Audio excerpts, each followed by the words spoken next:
तो welcome back again students. आज जो हमारा टॉपिक है वो है टपल्स का एग्जाम्पल देखेंगे कि टपल पहले हम लोग देख चुके टपल क्या होता है, उसके बारे में बहुत सारी चीज़ें हम लोग जान चुके हैं। अब उसका हम एक एक करके प्रोग्राम करेंगे उसके फंक्शन के साथ में कि टपल को हम कैसे एक्सेस करेंगे और कौन कौन से फंक्शन जो है वो यूजफुल हैं। तो सबसे पहले यहाँ पर मैंने एक टपल जो है वो पहले से बना के रखा है, तो इसमें मैं कुछ फंक्शन ऐड करने वाला हूँ जिसको थ्रू हम देखेंगे कि कैसे काम करता है। सबसे पहले हम लिखेंगे काउंट फंक्शन को कि अगर आपके टपल के अंदर में बहुत सारे एलिमेंट है तो टोटल एलिमेंट अगर बार बार रिपीट हुआ है तो वो कितना काउंट होगा, कितने बार रिपीट हुआ है, इसको हम जानने के लिए काउंट फंक्शन का यूज करेंगे।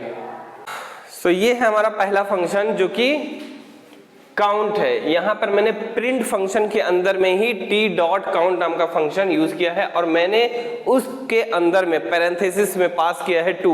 मुझे काउंट करना है कि मेरे इस टपल में कितने बार 2 जो है वो रिपीट हुआ है। तो सबसे पहले इसको हम रन करेंगे, देखेंगे इसका रिजल्ट क्या आता है।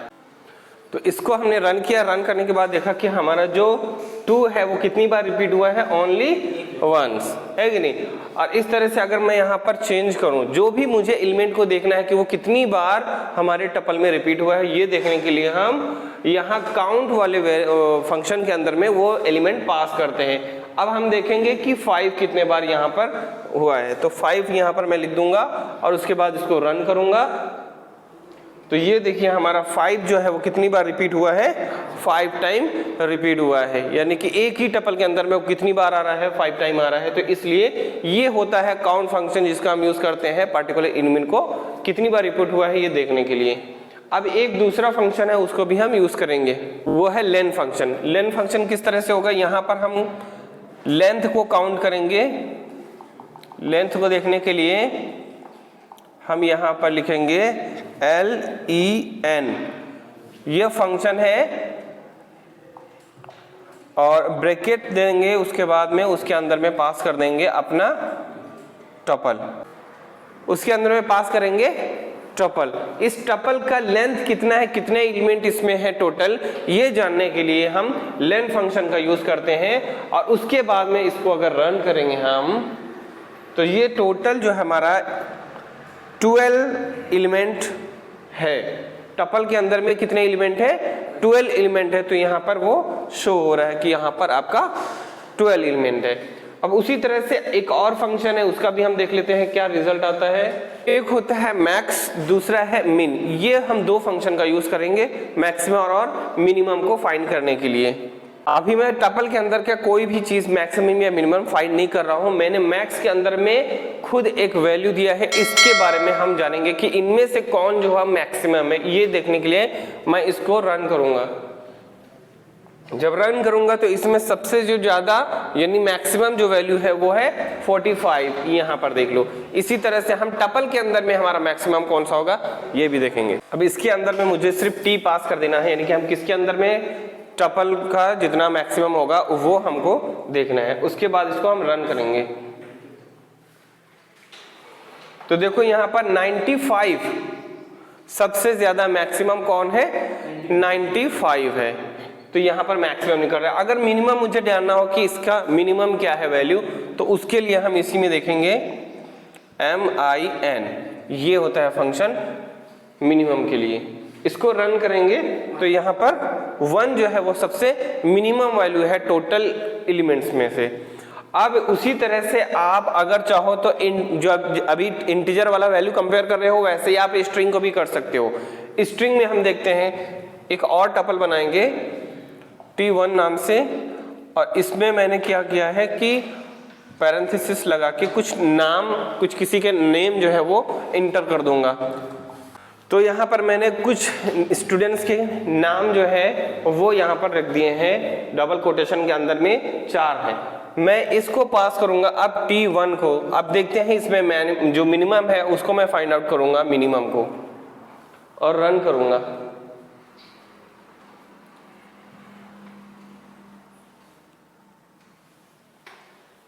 ये देखिए जो नीलम है ये सबसे मिनिमम है, इसमें नीलम जो है यहाँ पर। अगर ये आप देखोगे कि मतलब कि लेंथ वाइज चेक नहीं कर रहा है, ये लेंथ वाइज चेक नहीं कर रहा है, ये किस हिसाब से चेक हो रहा है, ये नेम जो है रेशमा, राहुल, विवेक और नीलम है। इसमें हम जो मिनिमम फाइंड करने वाले हैं या फिर मैक्सिमम, पहले मैं मैक्सिमम फाइंड करूंगा, उसके बाद देखूंगा इसको रन करके तो ये क्या आएगा। सबसे पहले विवेक आ रहा है। विवेक किस लिए आ रहा है, क्योंकि मैं क्या कर रहा हूं यहाँ पे मैक्सिमम फाइंड कर रहा हूं। मैक्सिमम मतलब क्या होता है, जैसे कि अगर 1 2 3 4 हम करते हैं 10 तक काउंट करेंगे, 1 से लेकर 10 तक, तो इसमें मैक्सिमम कौन होगा, 10 होगा। उसी तरह से जितने भी यहाँ पर लिखा हुआ है उनमें अगर देखेंगे विवेक जो यहाँ पर आया है वो इसलिए आया है क्योंकि वी जो है वो सबसे लास्ट में आ रहा है।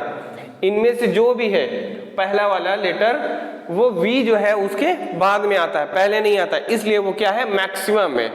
मिनिमम कौन सा आएगा यहाँ पर, मिनिमम आएगा नीलम, क्योंकि एन जो है वो वी आर और बाकी के जितने भी यहाँ पर लिखे हुए हैं नाम उनसे पहले आता है, एन पहले आता है ना, तो इसीलिए वो क्या हो गया, मिनिमम हो गया। तो इस तरह से वो फाइंड होगा। जैसे कि अभी हम देख लेते हैं यहाँ पर मिनिमम MIN और इसको हम रन करेंगे तो ये क्या आ गया, नीलम। एन जो है वो बाकी से पहले आ रहा है इस वजह से, और ज्यादा इसमें कुछ नहीं है। बहुत ही सिंपल सा प्रोग्राम, बहुत ही सिंपल सा फंक्शन है। यहाँ पर एक और फंक्शन है, कौन सा, सॉर्टेड नाम का। इस फंक्शन का हम यूज करेंगे अपने एलिमेंट को सॉर्ट करने के लिए असेंडिंग या डिसेंडिंग ऑर्डर में।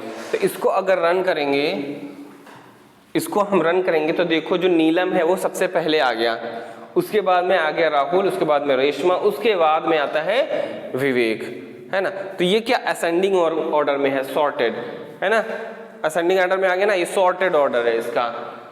तो ये जो है यहाँ पर T1 में जो लिखा है वो हुआ है। अगर मैं इस तरह से T को, यानी कि पहला वाला जो हमारा टपल है, इसको अगर मैं सॉर्ट करूंगा तो किस तरह से होगा, रन करेंगे इसको हम, और इसका ये रिजल्ट है, पहले 1, उसके बाद 2, फिर 5 जो है 5 टाइम रिपीट हुआ, उसके बाद 6, उसके बाद 7, 8 एंड 34 एंड 95 इसका आउटपुट है, हो गया।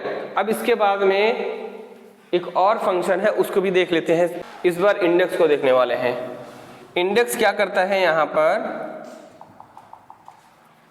आप लिखोगे जिस भी टपल का इंडेक्स आपको जानना है, किसी भी गिवन वैल्यू का इंडेक्स, कि ये जो हमारा वैल्यू है कौन से इंडेक्स में सेव है, ये जानने के लिए हम जो T है उसी का एक मेथड है उसको हम लिखते हैं। वो कौन सा है, इंडेक्स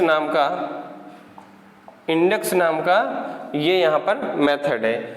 इस मेथड का यूज करेंगे और यहाँ पर इस मेथड में हम पास करेंगे 45 अगर यहाँ पर होगा तो रिटर्न करेगा वो उसका इंडेक्स पोजीशन, कि वो कहाँ पर सेव है। और अगर नहीं है तो वो क्या रिटर्न करेगा, अभी देख लेते हैं। इसको रन करेंगे और ये हमारा जो है क्या बोल रहा है कि इंडेक्स का जो 45 जो आप ढूंढ रहे हो वो तो है ही नहीं, टपल में वो है ही नहीं, इसलिए हमको क्या फाइंड करना है, जो इसमें है। मैं 7 यहाँ पर लिख रहा हूँ। अब हमारे टपल में 7 तो है ना, 7 है ना हमारे टपल में, तो उसको हम देखेंगे वो हमारा 7 कौन से इंडेक्स पर है। तो यहाँ पर क्या आ रहा है, 5 आ रहा है, यानी कि कौन सा, 0 1 2 3 4 5, 5th पोजीशन पर जो 7 है वो सेव है। तो इस तरह से क्या करेंगे हम, इंडेक्स जो है हमारा वो फेच कर सकते हैं टपल के। तो ये भी हमारा एक फंक्शन हो गया। फंक्शन और है जो सम नाम का फंक्शन है, तो हम जितने भी एलिमेंट गिवन है उनको सम करने के लिए उस फंक्शन का यूज करेंगे। ओके, यहाँ पे मैं लिख रहा हूँ SUM और उसके बाद में मुझे किस टपल का सम निकालना है, जो ये है T, इसको हम यूज करेंगे। और इसको अगर हम रन करेंगे तो ये हमें सम ऑफ एरिथमेटिक जो नंबर है टोटल वो करके देगा 178। टोटल इसका आउटपुट जो आया है वो क्या आया है, हाँ, इनका सम, ये जितने भी यहाँ पर लिखा है इनका सम ये हो रहा है। तो ये भी फंक्शन है। फिर इस फंक्शन का यूज करके अभी तक जितने भी हमने फंक्शन देखे सारे फंक्शन को यूज करके अपने प्रोग्राम को हम इसी तरह से लिखेंगे। टपल को हम स्लाइस किस तरह से करेंगे, ये है हमारा T और इसमें मैंने 2 और उसके बाद में कॉलन और यहाँ पर लिख दिया 5। 2 से लेकर 5 तक का एलिमेंट जो है वो स्लाइस होना चाहिए, यानी कि हमें कितना रिजल्ट चाहिए, कितना एलिमेंट मुझे फेच करना है, सिर्फ 2 के बाद से जितना भी शुरू होगा, 2 से लेकर 5 से पहले तक, 2 से स्टार्ट होगा और एंडिंग पॉइंट कहाँ तक है, 5 तक, तो वहां तक का मुझे रिजल्ट चाहिए। तो मैं इस तरह से लिख रहा हूँ। अब इसको हम रन करेंगे तो हमारा रिजल्ट आया है यहाँ पर क्या आया है 45 आया है। लेकिन अभी देखें ना, जितना भी हमको अगर सम भी करना होगा ना तो इस तरह से स्लाइस करके जितना एलिमेंट मुझे चाहिए उसको हम सम निकाल सकते हैं। अभी 45 आया था, कितना वो सम किया था, 2 से स्टार्ट किया था और 5 से पहले तक के जितना भी एलिमेंट था उसका सम मुझे दिया था अभी। तो इस तरह से भी होता है। अब उसके बाद में अगर मैं ये करना हूं, हो गया, अब इसको रन करेंगे एलिमेंट को स्लाइस करने के लिए। तो स्लाइस्ड जो एलिमेंट है वो हमारा है 34, 5 एंड 6, ये निकल के आया है रिजल्ट। मुझे कितना चाहिए था, 2 से स्टार्ट होना चाहिए था और 5 तक, इतना ही मुझे चाहिए। तो यहाँ पर 34 जो है वो कौन सी जगह पे है, 0, 1 और 2 से स्टार्ट हुआ, 2 से लेकर कहाँ तक गया, 0, 1, 2, 3, 4, 5। तो ये 5 को एंड किया, 5 से पहले का जितना भी है यहाँ से लेकर यहाँ तक वो मुझे प्रिंट करके दिया। तो 34, 5 एंड 6 जो है वो टोटल आउटपुट आया। समझ में आ गया। तो ये होता है स्लाइसिंग। अब इस तरह से यहाँ पर उसको आप सम भी कर सकते थे जैसे कि अभी पहले हुआ था, है कि नहीं। तो ये है हमारा टोटल रिजल्ट। टपल के अंदर में हम जैसे कि लिस्ट में सारे के सारे एलिमेंट को बाद में भी अपेंड कर सकते हैं, इंसर्ट कर सकते हैं, है कि नहीं, या फिर डिलीट करते हैं, या फिर एग्जिस्टिंग जो हमारा लिस्ट है उसका एलिमेंट हम चेंज भी कर सकते थे, रीअसाइन भी कर सकते थे। क्या यहाँ पे पॉसिबल है, क्योंकि टपल जो है वो क्या है, इम्यूटेबल है, यानी कि उसमें आप चेंजेस नहीं कर सकते हो। अगर करने की कोशिश करते हो तो क्या होता है वो भी देख लेते हैं। यहाँ पर ये इस जगह पे मैं टपल की पोजीशन डिफाइन करने के बाद में, यानी कि इंडेक्स में उसको दे रहा हूँ 2 और उस पोजीशन पर 2 की पोजीशन पर मैं चाहता हूं इसको असाइन करूं जैसे कि लिस्ट में हमने किया था। तो 2 की पोजीशन में पहले क्या है, यहाँ पर 34 है कि नहीं, मैं यहाँ पर 23 असाइन करूंगा, क्या वो होगा। और उसके बाद में हम इसको प्रिंट कर रहे हैं टपल को, क्या ये पॉसिबल है, नहीं है। तो इसलिए आउटपुट जो आएगा वो इस तरह का आएगा। और यहाँ पर आउटपुट जो लिखा हुआ है ये बोल रहा है कि आप ऐसा नहीं कर सकते, क्योंकि जो हमारा टपल ऑब्जेक्ट है वो सपोर्ट नहीं करता है आइटम असाइनमेंट को। तो क्या रिपीट, अगर असाइन नहीं हो रहा है तो क्या डिलीट हो सकता है, डिलीट भी नहीं हो सकता। तो उसको अगर हम देखेंगे यहाँ पर रिमूव करने की कोशिश करेंगे कि हम अगर टपल को अपने रिमूव कर रहे हैं तो वो पॉसिबल हो पाता है कि नहीं। टी और उसके अंदर में यहाँ स्क्वायर ब्रैकेट में मैंने जो सेकेंड पोजीशन है उसको चाहता हूँ कि वो डिलीट कर दें और रन करेंगे इसको, देखें क्या बोलेगा। देखो यहाँ पे tuple object does not support item deletion, delete भी नहीं होगा और असाइन भी नहीं होगा, ये चीजें नहीं हो सकती हैं, आपको यहाँ पर वो बता रहा है। तो डेल कीवर्ड बस आपको लिखना है, उसके सामने में आपको अगर लिस्ट है तो लिस्ट का आप डिलीट कर सकते हो पोजीशन, लेकिन टपल का जो है पोजीशन आप डिलीट नहीं कर सकते, यानी उसके अंदर का जो वैल्यू होगा वो डिलीट नहीं होगा। तो आज का हमारा जो ये है टॉपिक ये खत्म होता है। और इसमें अलग अलग टाइप के प्रोग्राम और भी हैं जिसको आप लोग को प्रैक्टिकल करके अच्छे से समझना है कि नहीं। और ये हम आज यहाँ पर वीडियो खत्म करते हैं, मिलते हैं अगली वीडियो में, तब तक के लिए धन्यवाद। और अपना लाइक शेयर सब्सक्राइब जरूर करें, कमेंट करना ना भूलें, जो चीज़ आपको समझ में आ रही है या फिर नहीं आ रही है तो आप पूछ सकते हो।